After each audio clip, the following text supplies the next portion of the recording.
Welcome to Golden Audiobooks.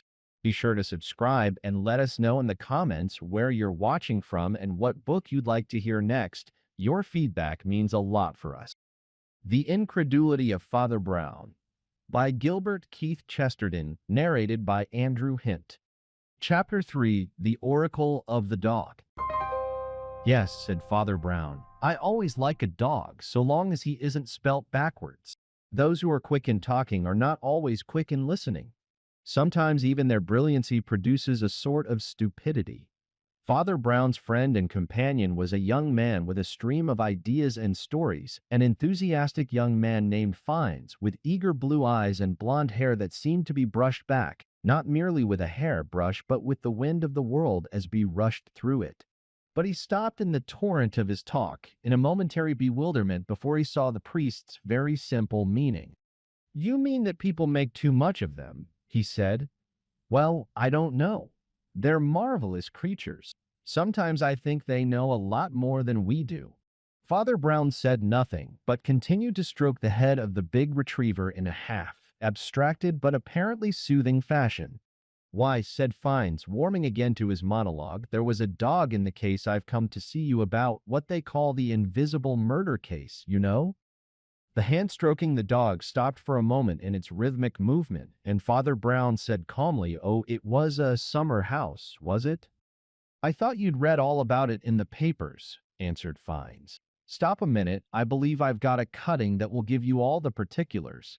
He produced a strip of newspaper from his pocket and handed it to the priest, who began to read it, holding it close to his blinking eyes with one hand while the other continued its half-conscious caresses of the dog. It looked like the parable of a man not letting his right hand know what his left hand did. Many mystery stories about men murdered behind locked doors and windows, and murderers escaping without means of entrance and exit, have come true in the course of the extraordinary events at Cranston on the coast of Yorkshire, where Colonel Druce was found stabbed from behind by a dagger that has entirely disappeared from the scene, and apparently even from the neighborhood. The summer house in which he died was indeed accessible at one entrance, the ordinary doorway which looked down the central walk of the garden towards the house. But by a combination of events almost to be called a coincidence, it appears that both the path and the entrance were watched during the crucial time, and there is a chain of witnesses who confirm each other. The summer house stands at the extreme end of the garden, where there is no exit or entrance of any kind. The central garden path is a lane between two ranks of tall delphiniums, planted so close that any stray step off the path would leave its traces, and both path and plants run right up to the very mouth of the summer house, so that no straying from that straight path could fail to be observed, and no other mode of entrance can be imagined.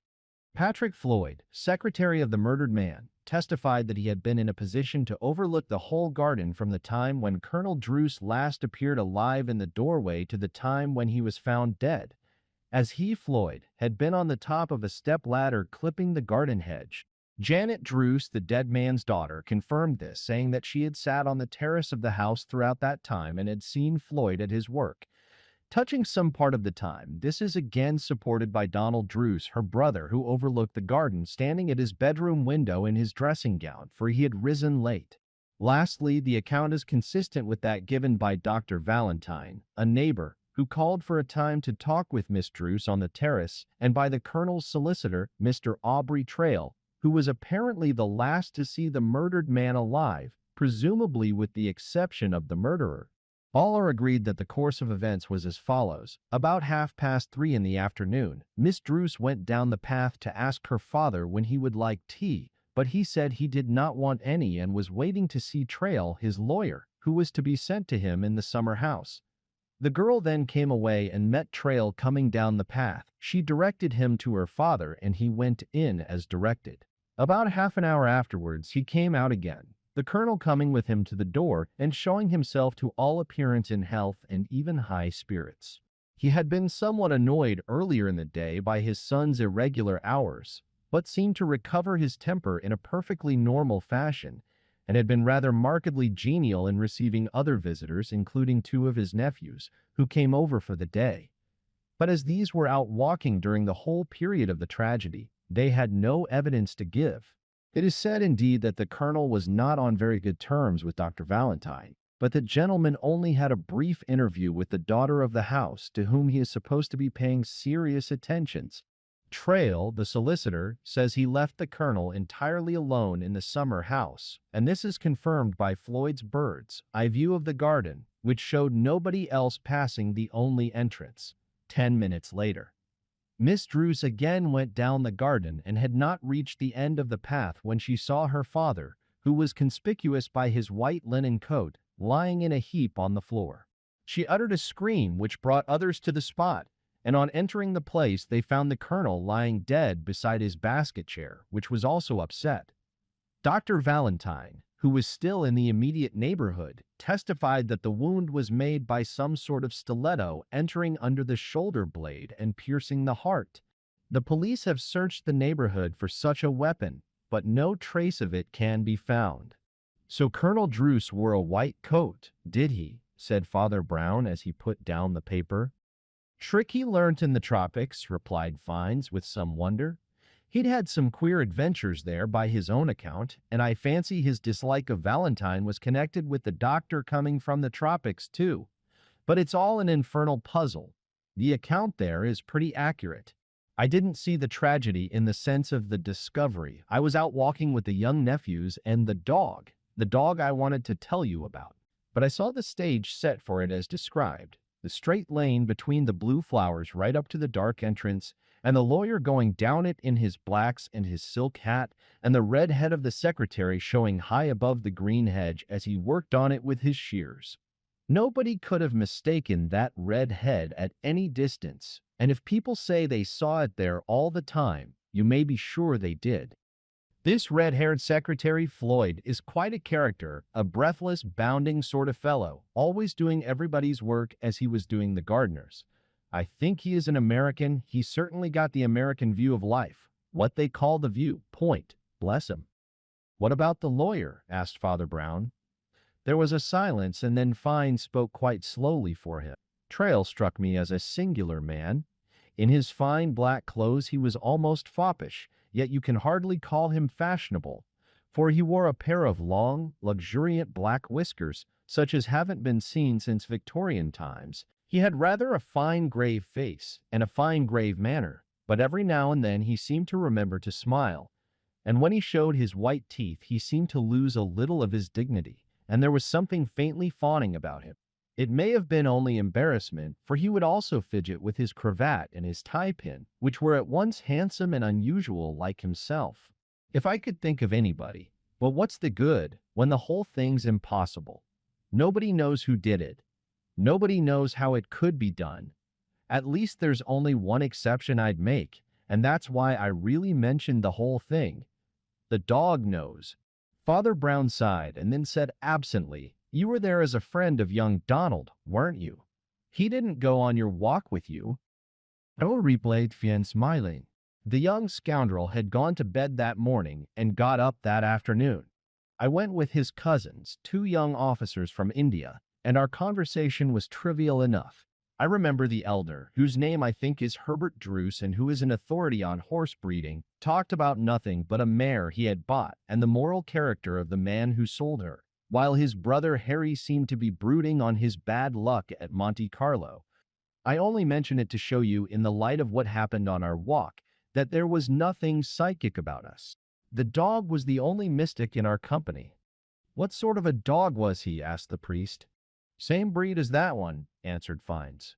"That's what started me off on the story. You're saying you didn't believe in believing in a dog. He's a big black retriever named Knox, and a suggestive name too, for I think what he did a darker mystery than the murder. You know Druce's house and garden are by the sea. We walked about a mile from it along the sands and then turned back, going the other way.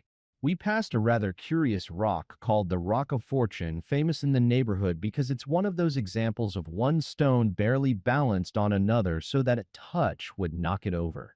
It is not really very high, but the hanging outline of it makes it look a little wild and sinister. At least it made it look so to me, for I don't imagine my jolly young companions were afflicted with the picturesque. But it may be that I was beginning to feel an atmosphere, for just then the question arose of whether it was time to go back to tea, And even then, I think I had a premonition that time counted for a good deal in the business.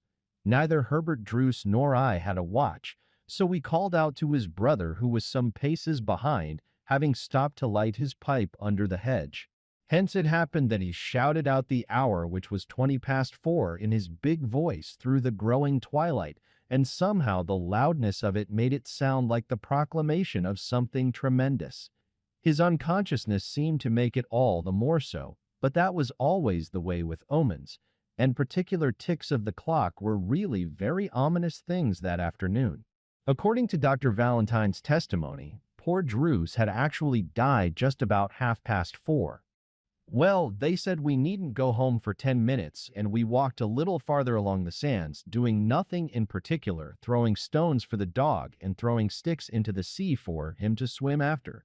But to me the twilight seemed to grow oddly oppressive, and the very shadow of the top-heavy rock of fortune lay on me like a load. Knox had just brought back Herbert's walking stick out of the sea, and his brother had thrown his in also. The dog swam out again, but just about what must have been the stroke of the half-hour, he stopped swimming. He came back again onto the shore and stood in front of us. Then he suddenly threw up his head and sent up a howl or wail of woe, if ever I heard one in the world. "What the devil's the matter with the dog?" asked Herbert, but none of us could answer. There was a long silence after the brute's wailing and whining died away on the desolate shore, and then the silence was broken. As I live, it was broken by a faint and far-off shriek, like the shriek of a woman from beyond the hedges inland. We didn't know what it was then, but we knew afterwards. It was the cry the girl gave when she first saw the body of her father. "You went back, I suppose," said Father Brown patiently. "What happened then?" "I'll tell you what happened then," said Fines with a grim emphasis. "When we got back into that garden, the first thing we saw was Trail, the lawyer. I can see him now with his black hat and black whiskers relieved against the perspective of the blue flowers stretching down to the summer house, with the sunset and the strange outline of the Rock of Fortune in the distance. His face and figure were in shadow against the sunset, but I swear the white teeth were showing in his head and he was smiling. The moment Knox saw that man, the dog dashed forward and stood in the middle of the path, barking at him madly, murderously, volleying out curses that were almost verbal in their dreadful distinctness of hatred. And the man doubled up and fled along the path between the flowers." Father Brown sprang to his feet with a startling impatience. "So the dog denounced him, did he?" he cried. "The oracle of the dog condemned him.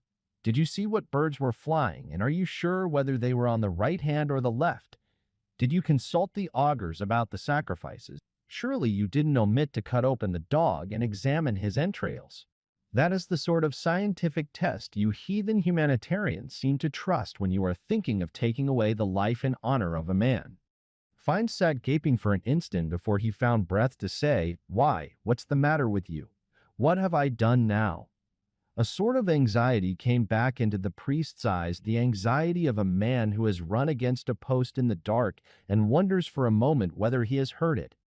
"I'm most awfully sorry," he said with sincere distress. "I beg your pardon for being so rude. Pray forgive me." Hines looked at him curiously. "I sometimes think you are more of a mystery than any of the mysteries," he said.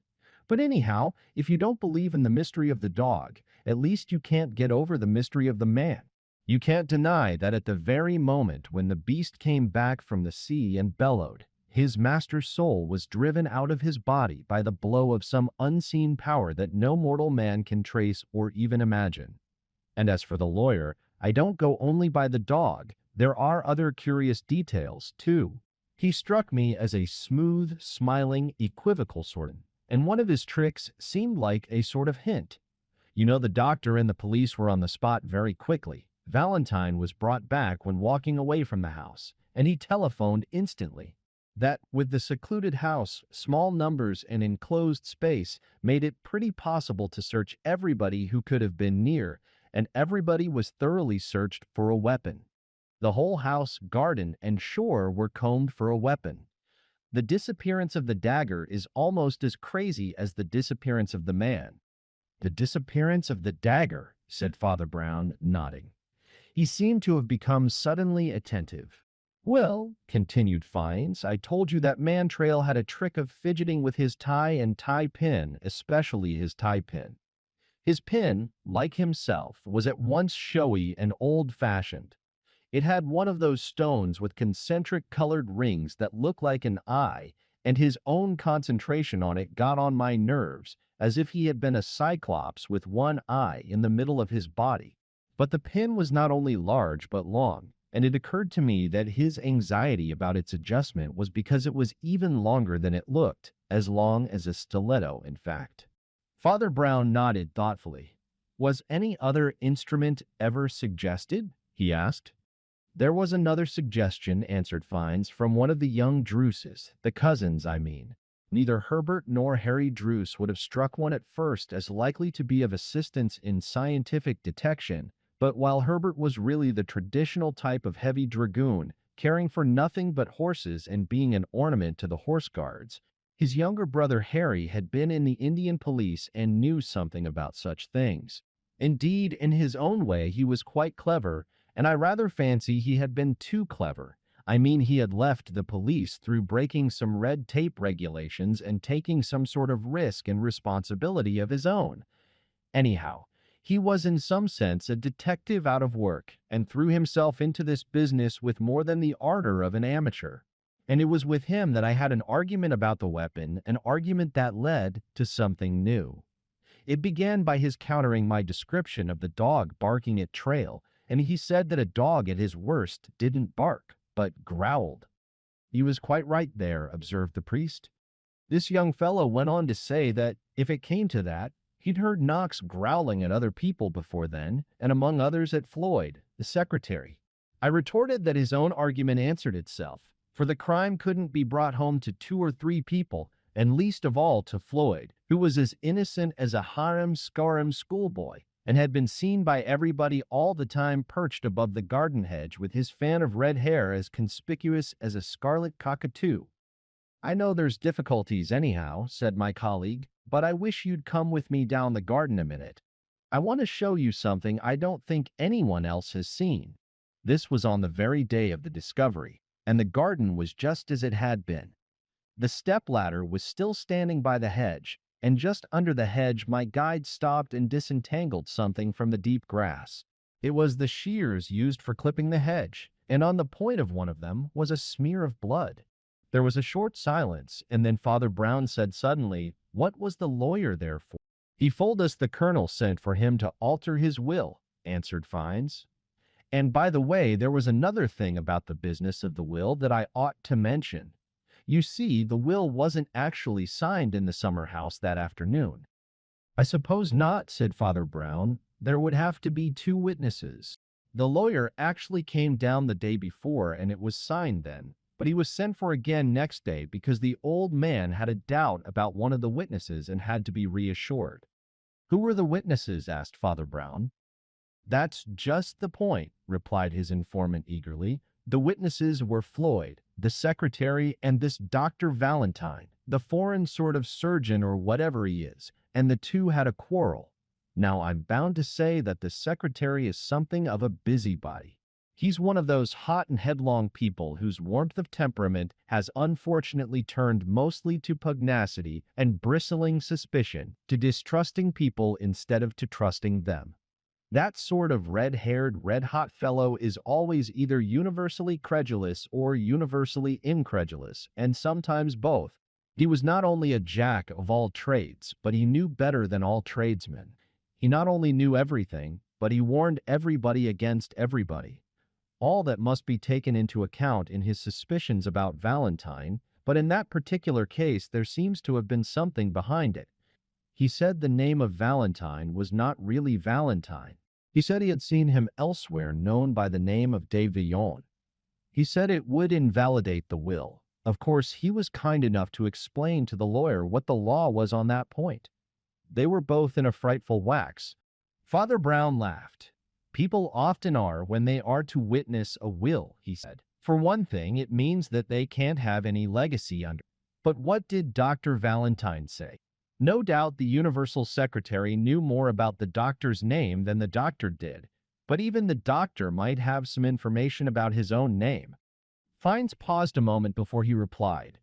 Dr. Valentine took it in a curious way. Dr. Valentine is a curious man. His appearance is rather striking but very foreign. He is young but wears a beard cut square, and his face is very pale and dreadfully serious. His eyes have a sort of ache in them, as if he ought to wear glasses or had given himself a headache with thinking. But he is quite handsome and always very formally dressed, with a top hat and a dark coat and a little red rosette. His manner is rather cold and haughty, and he has a way of staring at you which is very disconcerting. When thus charged with having changed his name, he merely stared like a sphinx, and then said with a little laugh that he supposed Americans had no names to change. At that, I think the colonel also got into a fuss and said all sorts of angry things to the doctor, all the more angry because of the doctor's pretensions to a future place in his family.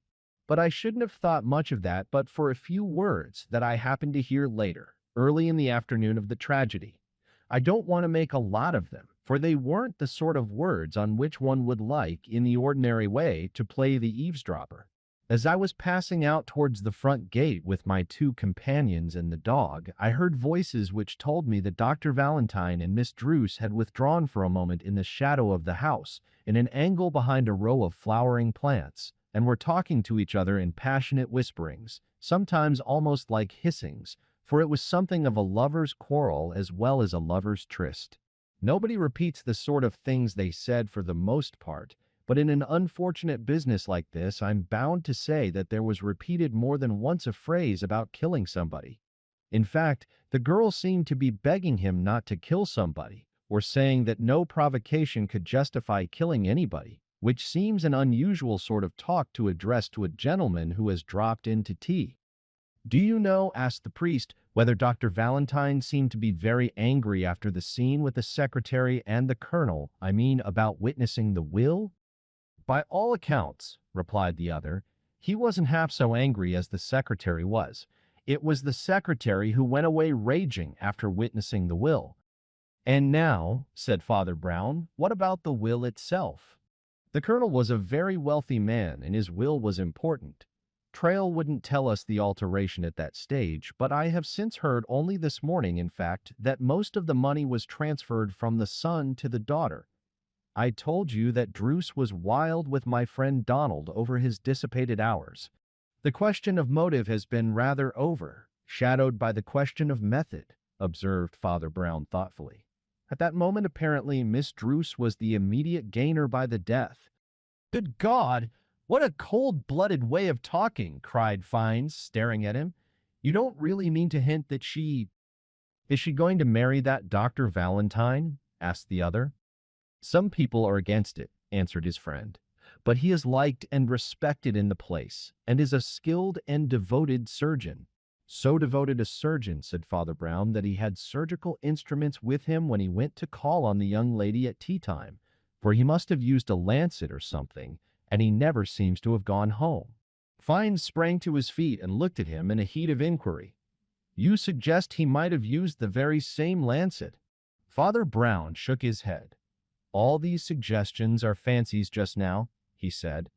"The problem is not who did it or what did it, but how it was done. We might find many men and even many tools, pins and shears and lancets, but how did a man get into the room? How did even a pin get into it?" He was staring reflectively at the ceiling as he spoke, but as he said the last words, his eye cocked in an alert fashion as if he had suddenly seen a curious fly on the ceiling. "Well, what would you do about it?" asked the young man. "You have a lot of experience. What would you advise now?" "I'm afraid I'm not much use," said Father Brown with a sigh. "I can't suggest very much without having ever been near the place or the people. For the moment, you can only go on with local inquiries. I gather that your friend from the Indian police is more or less in charge of your inquiry down there. I should run down and see how he is getting on. See what he's been doing in the way of amateur detection. There may be news already." As his guests, the biped and the quadruped, disappeared, Father Brown took up his pen and went back to his interrupted occupation of planning a course of lectures on the encyclical Rerum Novarum. The subject was a large one, and he had to recast it more than once when that he was somewhat similarly employed some 2 days later, when the big black dog again came bounding into the room and sprawled all over him with enthusiasm and excitement. The master who followed the dog shared the excitement if not the enthusiasm. He had been excited in a less pleasant fashion, for his blue eyes seemed to start from his head, and his eager face was even a little pale. "You told me," he said abruptly and without preface, "to find out what Harry Druce was doing. Do you know what he's done?" Father Brown's lips moved only faintly, and there was nothing practical about what he was saying, nothing that has anything to do with this story or this world. "You give me the creeps sometimes," said Fines. Did you expect this?" "I thought it possible," said Father Brown. "That was why I asked you to go and see what he was doing. I hoped you might not be too late." "It was I who found him," said Fines rather huskily. "It was the ugliest and most uncanny thing Fever knew. I went down that old garden again, and I knew there was something new and unnatural about it besides the murder. The flowers still tossed about in blue masses on each side of the black entrance into the old gray summer house, but to me the blue flowers looked like blue devils dancing before some dark cavern of the underworld. I looked all round, everything seemed to be in its ordinary place, but the queer notion grew on me that there was something wrong with the very shape of the sky. And then I saw what it was. The Rock of Fortune always rose in the background beyond the garden hedge and against the sea. The Rock of Fortune was gone." Father Brown had lifted his head and was listening intently. It was as if a mountain had walked away out of a landscape or a moon fallen from the sky, though I knew, of course, that a touch at any time would have tipped the thing over. Something possessed me, and I rushed down that garden path like the wind and went crashing through that hedge as if it were a spider's web. It was a thin hedge, really, though its undisturbed trimness had made it serve all the purposes of a wall. On the shore I found the loose rock fallen from its pedestal, and poor Harry Druce lay like a wreck underneath it. One arm was thrown round it in a sort of embrace as if he had pulled it down on himself, and on the broad brown sands beside it, in large crazy lettering, he had scrawled the words, "The Rock of Fortune falls on the fool." "It was the Colonel's will that did that," observed Father Brown. "The young man had staked everything on profiting himself by Donald's disgrace, especially when his uncle sent for him on the same day as the lawyer, and welcomed him with so much warmth. Otherwise he was done. He'd lost his police job, he was beggared at Monte Carlo, and he killed himself when he found he'd killed his kinsman for nothing." "Here, stop a minute," cried the staring Fines. "You're going too fast for me." "Talking about the will, by the way," continued Father Brown calmly, "before I forget it or we go on to bigger things, there was a simple explanation, I think, of all that business about the doctor's name. I rather fancy I have heard both names before somewhere. The doctor is really a French nobleman with the title of the Marquis de Villon, but he is also an ardent Republican and has abandoned his title and fallen back on the forgotten family surname. With your citizen Riquetti, you have puzzled Europe for 10 days. "What is that?" asked the young man blankly. "Never mind," said the priest. 9 times out of 10 it is a rascally thing to change one's name, but this was a piece of fine fanaticism. That's the point of his sarcasm about Americans having no names, that is, no titles. Now in England, the Marquis of Hartington is never called Mr. Hartington, but in France, the Marquis de Villon is called Mr. de Villon. So it might well look like a change of name. As for the talk about killing, I fancy that also was a point of French etiquette. The doctor was talking about challenging Floyd to a duel, and the girl was trying to dissuade him." "Oh, I see," cried Fine slowly. "Now I understand what she meant." "And what is that about?" asked his companion, smiling.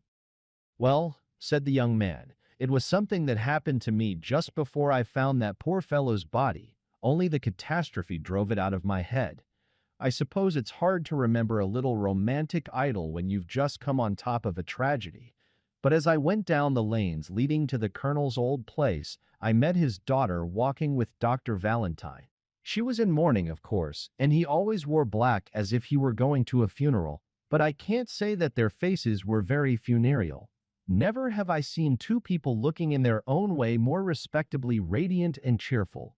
They stopped and saluted me, and then she told me they were married and living in a little house on the outskirts of the town, where the doctor was continuing his practice. This rather surprised me, because I knew that her old father's will had left her his property, and I hinted at it delicately by saying I was going along to her father's old place, and had half expected to meet her there. But she only laughed and said, "Oh, we've given up all that. My husband doesn't like heiresses." And I discovered with some astonishment they really had insisted on restoring the property to poor Donald. So I hope he's had a healthy shock and will treat it sensibly. There was never much really the matter with him.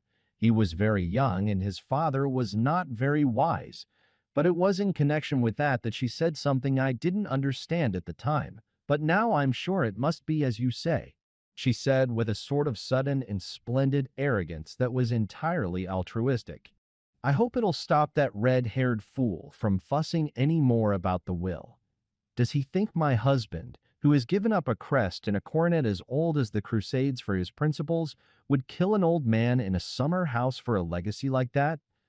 Then she laughed again and said, "My husband isn't killing anybody except in the way of business. Why, he didn't even ask his friends to call on the secretary." Now, of course, I see what she meant. "I see part of what she meant, of course," said Father Brown. "What did she mean exactly by the secretary fussing about the will?" Fine smiled as he answered, "I wish you knew the secretary, Father Brown. It would be a joy to you to watch him make things hum, as he calls it. He made the house of mourning hum. He filled the funeral with all the snap and zip of the brightest sporting event. There was no holding him, after something had really happened. I've told you how he used to oversee the gardener as he did the garden, and how he instructed the lawyer in the law. Needless to say, he also instructed the surgeon in the practice of surgery, and as the surgeon was Dr. Valentine, you may be sure it ended in accusing him of something worse than bad surgery. The secretary got it fixed in his red head that the doctor had committed the crime, and when the police arrived, he was perfectly sublime. Need I say that he became, on the spot, the greatest of all amateur detectives? Sherlock Holmes never towered over Scotland Yard with more titanic intellectual pride and scorn than Colonel Druce's private secretary over the police investigating Colonel Druce's death. I tell you, it was a joy to see him. He strode about with an abstracted air, tossing his scarlet crest of hair and giving curt, impatient replies. Of course, it was his demeanor during these days that made Druce's daughter so wild with him. Of course, he had a theory. It's just the sort of theory a man would have in a book, and Floyd is the sort of man who ought to be in a book. He'd be better fun and less bother in a book. "What was his theory?" asked the other. "Oh, it was full of pep," replied Fiennes gloomily. "It would have been glorious copy if it could have held together for 10 minutes longer. He said the colonel was still alive when they found him in the summer house, and the doctor killed him with the surgical instrument on pretense of cutting the clothes." "I see," said the priest. "I suppose he was lying flat on his face on the mud floor as a form of siesta." "It's wonderful what hustle will do," continued his informant. "I believe Floyd would have got his great theory into the papers at any rate, and perhaps had the doctor attested when all these things were blown sky high, as if by dynamite, by the discovery of that dead body lying under the Rock of Fortune. And that's what we come back to after all. I suppose the suicide is almost a confession. But nobody will ever know the whole story." There was a silence, and then the priest said modestly, "I rather think I know the whole story." Fiennes stared. "But look here," he cried, "how do you come to know the whole story, or to be sure it's the true story? You've been sitting here 100 miles away writing a sermon. Do you mean to tell me you really know what happened already? If you've really come to the end, where in the world do you begin? What started you off with your own story?" Father Brown jumped up with a very unusual excitement, and his first exclamation was like an explosion. "The dog!" he cried. "The dog, of course. You had the whole story in your hands, and the business of the dog on the beach, if you'd only noticed the dog properly." Fiennes stared still more. "But you told me before that my feelings about the dog were all nonsense, and the dog had nothing to do with it." "The dog had everything to do with it," said Father Brown, "as you'd have found out if you'd only treated the dog and not as God Almighty judging the souls of men." He paused in an embarrassed way for a moment, and then said, with a rather pathetic air of apology, "The truth is, I happen to be awfully fond of dogs." And it seemed to me that in all this lurid halo of dog superstitions, nobody was really thinking about the poor dog at all. To begin with a small point, about his barking at the lawyer or growling at the secretary. You asked how I could guess things 100 miles away, but honestly, it's mostly to your credit, for you describe people so well that I know the types. A man like Trail, who frowns usually and smiles suddenly, a man who fiddles with things, especially at his throat, is a nervous, easily embarrassed man. I shouldn't wonder if Floyd, the efficient secretary, is nervy and jumpy too. Those Yankee hustlers often are. Otherwise, he wouldn't have cut his fingers on the shears and dropped them when he heard Janet Druce scream. Now, dogs hate nervous people. I don't know whether they make the dog nervous too, or whether, being after all a brute, he is a bit of a bully, or whether his canine vanity, which is colossal, is simply offended at not being liked. But anyhow, there was nothing in poor Knox protesting against those people, except that he disliked them for being afraid of him. Now, I know you're awfully clever, and nobody of sense sneers at cleverness. But I sometimes fancy, for instance, that you are too clever to understand animals. Sometimes you are too clever to understand men, especially when they act almost as simply as animals. Animals are very literal. They live in a world of truisms. Take this case. A dog barks at a man and a man runs away from a dog. Now, you do not seem to be quite simple enough to see the fact that the dog barked because he disliked the man and the man fled because he was frightened of the dog. They had no other motives and they needed none, but you must read psychological mysteries into it and suppose the dog had supernormal vision and was a mysterious mouthpiece of doom. You must suppose the man was running away, not from the dog, but from the hangman. And yet, if you come to think of it, all this deeper psychology is exceedingly improbable. If the dog really could completely and consciously realize the murderer of his master, he wouldn't stand yapping as he might at a curate at a tea party. He's much more likely to fly at his throat. And on the other hand, do you really think a man who had hardened his heart to murder an old friend and then walk about smiling at the old friend's family, under the eyes of his old friend's daughter and post-mortem doctor, do you think a man like that would be doubled up by mere remorse because a dog barked? He might feel the tragic irony of it. It might shake his soul, like any other tragic trifle. But he wouldn't rush madly the length of a garden to escape from the only witness whom he knew to be unable to talk. People have a panic like that when they are frightened, not of tragic ironies, but of teeth. The whole thing is simpler than you can understand. But when we come to that business by the seashore, things are much more interesting. As you stated them, they were much more puzzling. I didn't understand that tale of the dog going in and out of the water. It didn't seem to me a doggy thing to do. If Knox had been very much upset about something else, he might possibly have refused to go after the stick at all. He'd probably go off nosing in whatever direction he suspected the mischief. But when once a dog is actually chasing a thing, a stone or a stick or a rabbit, my experience is that he won't stop for anything but the most peremptory command, and not always for that. That he should turn round because his mood changed seems to me unthinkable. But he did turn round, insisted Fines, and came back without the stick. He came back without the stick for the best reason in the world, replied the priest. He came back because he couldn't find it. He whined because B couldn't find it. That's the sort of thing a dog really does whine about. A dog is a devil of a ritualist. He is as particular about the precise routine of a game as a child about the precise repetition of a fairy tale. In this case, something had gone wrong with the game. He came back to complain seriously of the conduct of the stick. Never had such a thing happened before. Never had an eminent and distinguished dog been so treated by a rotten old walking stick. Why, what had the walking stick done? Inquired the young man. It had sunk, said Father Brown. Fine said nothing, but continued to stare, and it was the priest who continued. It had sunk because it was not really a stick, but a rod of steel with a very thin shell of cane and a sharp point. In other words, it was a sword stick. I suppose a murderer never gets rid of a bloody weapon so oddly and yet so naturally as by throwing it into the sea for a retriever. I begin to see what you mean, admitted Fines. But even if a sword stick was used, I have no guess of how it was used. I had a sort of guess, said Father Brown, right at the beginning when you said the word summer house, and another when you said that Druce wore a white coat. As long as everybody was looking for a short dagger, nobody thought of it. But if we admit a rather long blade like a rapier, it's not so impossible. He was leaning back, looking at the ceiling, and began like one going back to his own first thoughts and fundamentals.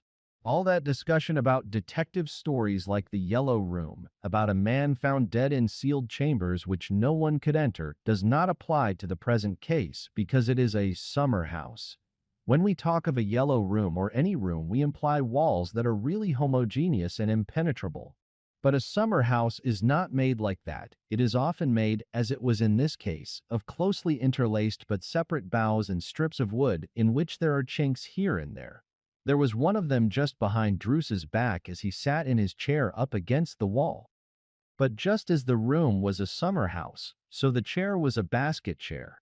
Lastly, the summer house was close up under the hedge, and you have just told me that it was really a thin hedge. A man standing outside it could easily see, amid a network of twigs and branches and canes, one white spot of the colonel's coat as plain as the white of a target. Now, you left the geography a little vague, but it was possible to put two and two together. You said the Rock of Fortune was not really high, but you also said it could be seen dominating the garden like a mountain peak. In other words, it was very near the end of the garden, though your walk had taken you a long way round to it. Also, it isn't likely the young lady really howled so as to be heard half a mile. She gave an ordinary involuntary cry, and yet you heard it on the shore. And among other interesting things that you told me, may I remind you that you said Harry Druce had fallen behind to light his pipe under a hedge. Fines shuddered slightly. You mean he drew his blade there and sent it through the hedge at the white spot. But surely it was a very odd chance and a very sudden choice. Besides, he couldn't be certain the old man's money had passed to him, and as a fact it hadn't. Father Brown's face became animated. You misunderstand the man's character, he said, as if he himself had known the man all his life. A curious but not unknown type of character. If he had really known the money would come to him, I seriously believe he wouldn't have done it. He would have seen it as the dirty thing it was. Isn't that rather paradoxical? Asked the other. This man was a gambler, said the priest, and a man in disgrace for having taken risks and anticipated orders. It was probably for something pretty unscrupulous, for every imperial police is more like a Russian secret police than we like to think. But he had gone beyond the line and failed. Now, the temptation of that type of man is to do a mad thing precisely because the risk will be wonderful in retrospect. He wants to say, nobody but I could have seized that chance or seen that it was then or never. What a wild and wonderful guess it was, when I put all those things together, Donald in disgrace and the lawyer being sent for, and Herbert and I sent for at the same time, and then nothing more but the way the old man grinned at me and shook hands.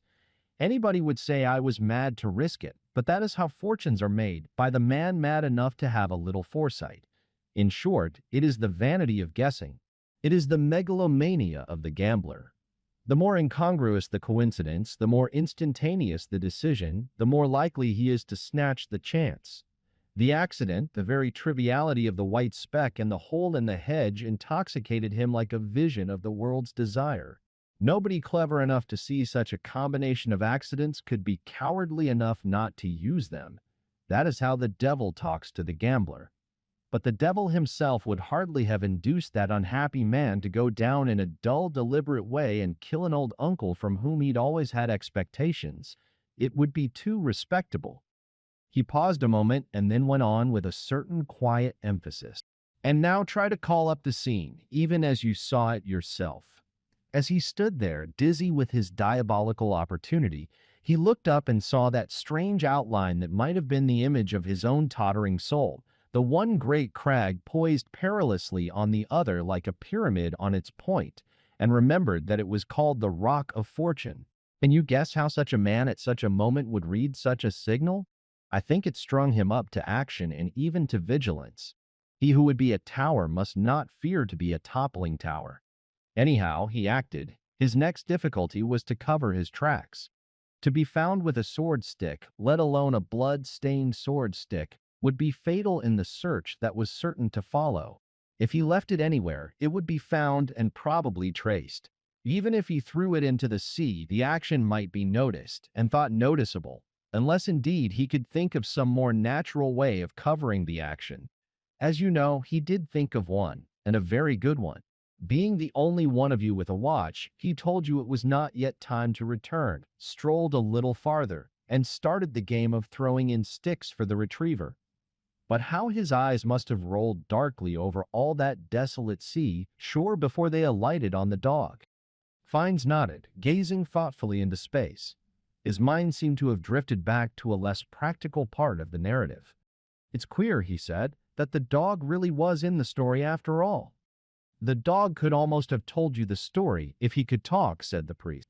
"All I complain of is that because he couldn't talk, you made up his story for him and made him talk with the tongues of men and angels. It's part of something I've noticed more and more in the modern world, appearing in all sorts of newspaper rumors and conversational catchwords, something that's arbitrary without being authoritative. People readily swallow the untested claims of this, that, or the other. It's drowning all your old rationalism and skepticism. It's coming in like a sea, and the name of it is superstition." He stood up abruptly, his face heavy with a sort of frown, and went on talking almost as if he were alone. "It's the first effect of not believing in God that you lose your common sense and can't see things as they are. Anything that anybody talks about and says there's a good deal in it extends itself indefinitely like a vista in a nightmare. And a dog is an omen, and a cat is a mystery, and a pig is a mascot, and a beetle is a scarab, calling up all the menagerie of polytheism from Egypt and old India, dog Anubis and great green-eyed Pasht and all the holy howling bulls of Bashan, reeling back to the bestial gods of the beginning, escaping into elephants and snakes and crocodiles, and all because you are frightened of 4 words. He was made man." The young man got up with a little embarrassment, almost as if he had overheard a soliloquy. He called to the dog and left the room with vague but breezy farewells. But he had to call the dog twice, for the dog had remained behind quite motionless for a moment, looking up steadily at Father Brown as the wolf looked at St. Francis.